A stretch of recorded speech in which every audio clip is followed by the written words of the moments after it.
At the end of 2022, I made some pretty big lifestyle changes. At the time, I was just getting into learning about minimalism and everything that it was. And honestly, from the first time I really started to look into it and read more about it, I was pretty much hooked. Now, to be honest, I had previously been um, interested in the minimalist movement. I can remember in the mid 2010s, so in like 2015, 16, somewhere in there, I did have a short blip of minimalism as well. I can remember very distinctly discovering the Minimalists website and reading more about their scan parties for photos. And I did do a small amount of photograph decluttering and just making sure that they were digitized. And after that, though, as a young single parent of two kids who are also young, it just became too much. And I very quickly, I think, went back to my, you know, typical consumer, typical modern American consumerist ways. And I really think it was in the end of 2022 when I found the book Goodbye Things that it just really struck a chord with me, and it just started a whole new fire for minimalism for me. And since then, I have gone through several declutterings. I have gotten rid of a lot of stuff, and I've really started to discover what is important to me and what actually brings value and beauty to my life. But more importantly, I think that it's really helped me discover and implement habits that are habits that served me well and that still continue to serve me well. And today we're going to talk about 6 of those habits, 6 minimalist habits that have stuck. Number one is that I do a lot less laundry and just have a lot less laundry to do. First of all, I have a very small wardrobe. I don't even know. I'm trying to count right now, and I'm going to say that like everything is probably less than 20, 30 pieces, and a lot of that is multi-seasonal. But the way that I've been able to do less laundry, because really that should mean I should have to do laundry more often, is I really assess after each wear whether or not an item needs to be laundered. Because a lot of times your clothes can actually get by a little bit longer by 2, maybe even 3 wears, just depending on like what was the activity you did. How long did you actually wear that item? You know, if you're just wearing a pair of jean shorts for 3 hours one evening and you're not doing anything strenuous or dirty, like getting dirty in the garden or, whatever that would be, then you probably don't need to wash them. And I do believe that even the recommendation for denim, washing denim, is like the less that you wash it, the better it is. So what I'll usually do is after, if I'm changing, whether that's at the end of the day or I have to change during the day, is I just, give it a smell test. I just check to make sure it doesn't have any like stains that need to be treated, because if it has a stain, then it's going to go into the wash. And then I will actually hang out the clothes like over an open drawer. Like I'll just pull a drawer out a little bit and hang them out, or hanger, or even like sometimes I have a hook available that I can hang them out on, just so that they can like air out. And I think that just really helps a lot. And I think that used to be way more common back in the day. You would air out your clothes every day, so you would get a lot more wear in between washes. Number 2 is creativity, the habit of creativity, especially in your everyday life. Now, of course, this means, go out and be creative and create art and all that entails. But actually, this habit has more to do with being creative with what you already own. There are many items in our homes that we only have that have a single purpose. We only have them for a single purpose, even though they could actually serve a couple different purposes, at least 2 different purposes. So I have gotten very good, I feel like, at being able to assess what I need and then figuring out creative ways to use what I already have, even if that item that I'm going to use isn't made for that, isn't marketed as that. I feel like a good example from my own life that is really creative, a creative use is I'm currently actually I'm sitting in my closet and it's big enough that I can actually use it as a sort of as an office, as an at-home office. And for my seat, which I am actually using right now, I use three meditation pillows that are stacked up on top of each other to be my office chair. So instead of just using my meditation pillows for meditation, um, I've figured out a whole other use for them. Number three is saying no, and saying no specifically to advertisements and marketing. I think we can all agree that marketing and advertisements and influencers and UGC has all gotten really out of control in the last couple of years. And I kind of pride myself now on being able to see an advertisement and immediately be going like, wow, no thank you, you can stop right there. I mean, I don't know how many times on here on YouTube that I have had to say no, like I don't want to see this advertisement anymore because a lot of them are just crazy. And it's really funny now whenever we as a family watch a show that's been well, it could be recorded from like streaming TV or even just how most streaming providers have commercials included on them, um, how we find them hilarious because they're just so ridiculous. Like, why? Like, there's no point to that. Please stop. But anyway, saying no, very glad for that habit. Habit number 4 is a more from scratch kitchen. I've loved baking and kind of just being in the kitchen since I was little, but I definitely fell into the trap of buying pre made things from the store or, the Schwann's man. And it just kind of got out of hand after a while. And once you start minimizing other parts of your life, you start to look at, what am I doing in all parts of your life? And how can that be minimized? And one of those things for me was actually becoming more from scratch in a lot of our like usual daily essentials, things like making our own bread or um, making, cookies or brownies or cake or whatever that is, to also like having like making granola bars or jam. And it's just been a really lovely, productive habit that has stuck because of minimalism. Number 5 is deleting social media and pretty much most of my screen time. Um, Now, I have to be honest that I have not gotten like totally deleted social media accounts. Obviously, I still have YouTube, but I do still technically have accounts on Facebook and Instagram.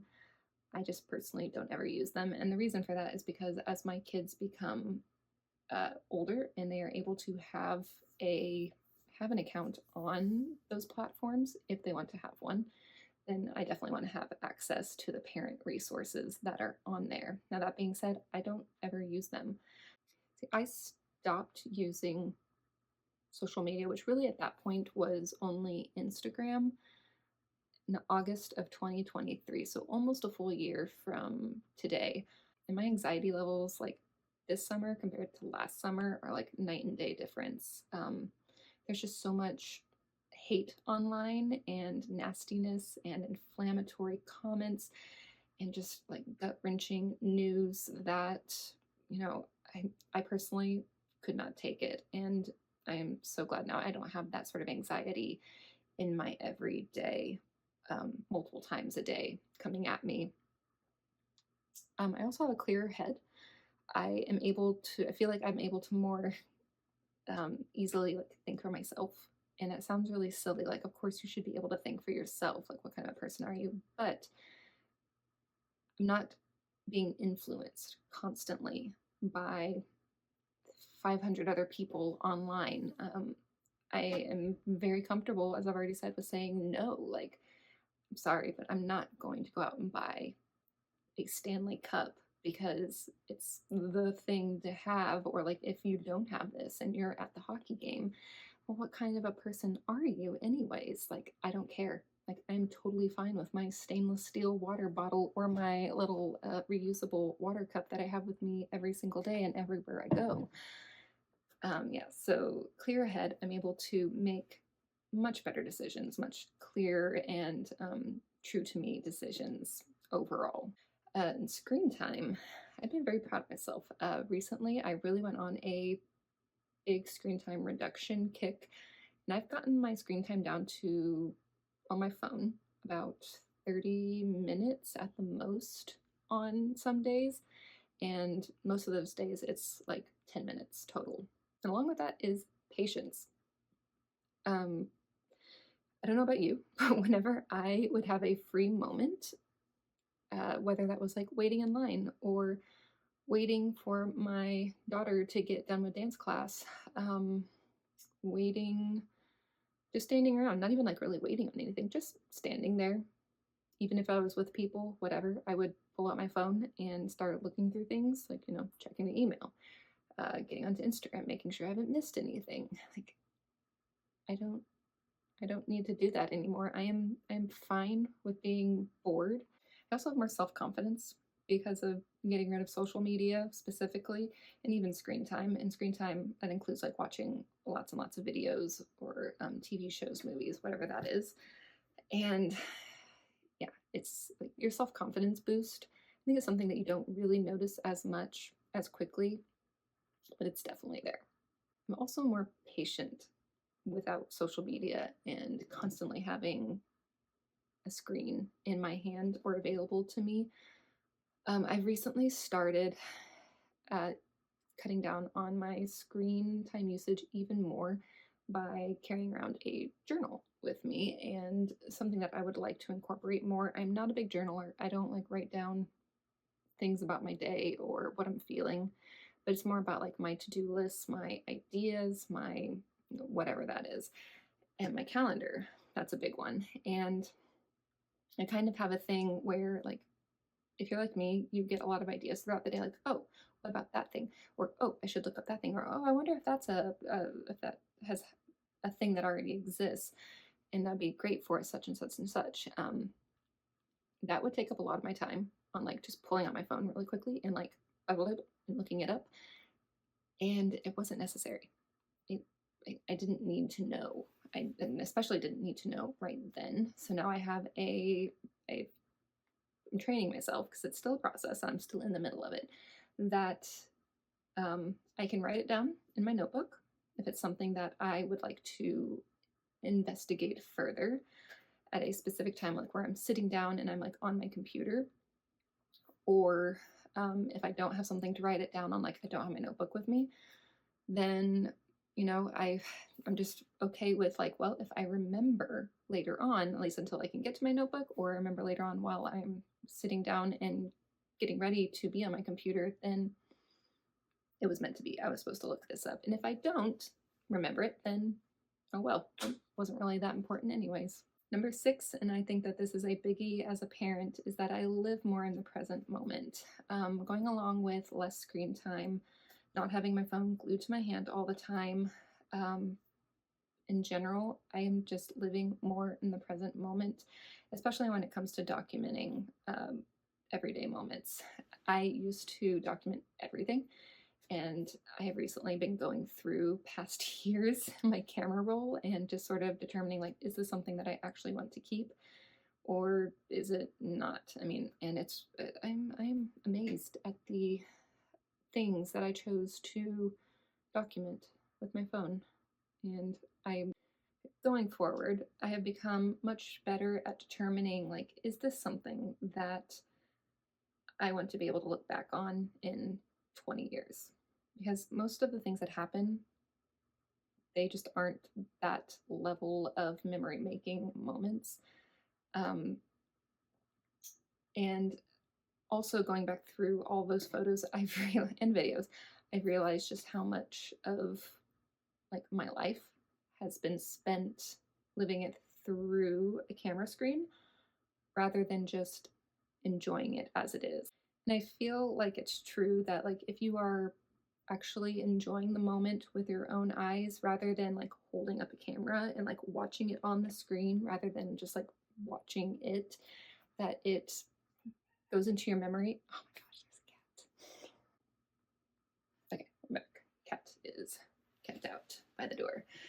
I feel like it's a thing that if you are watching a moment, videoing it or with a camera, that if you are watching it on the screen rather than just with your own eyes as it's happening and just taking it in naturally, that it's much harder to actually have that real memory of it. It's just like a memory that's on your phone or your nice camera if you have a nice camera.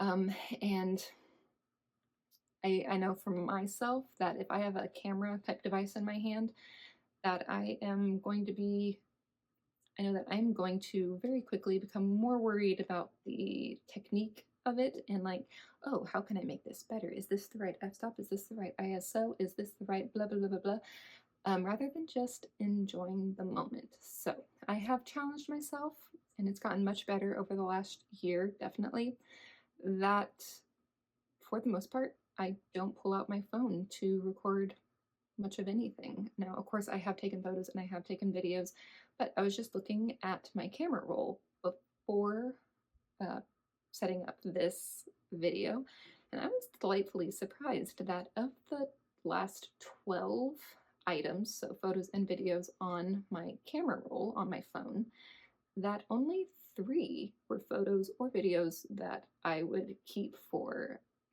memories.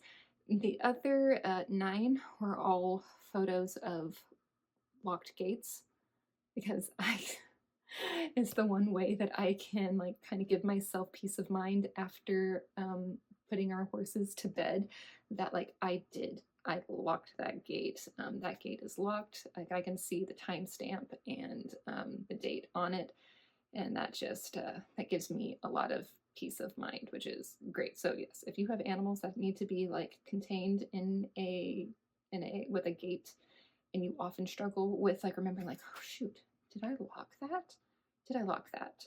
Like, and you're constantly having like to go back and double check yourself, I highly recommend pulling out your phone and taking a quick photo of that lock or that closed whatever it is, door, gate, and just having that until the next day. Now, of those 9 photos, I won't be keeping any of them. I will be actually probably right after I get done here, I'm going to be going on and deleting all of those and making sure I've deleted past ones because I've probably missed some. But I have definitely learned to live in the present moment more thanks to minimalism.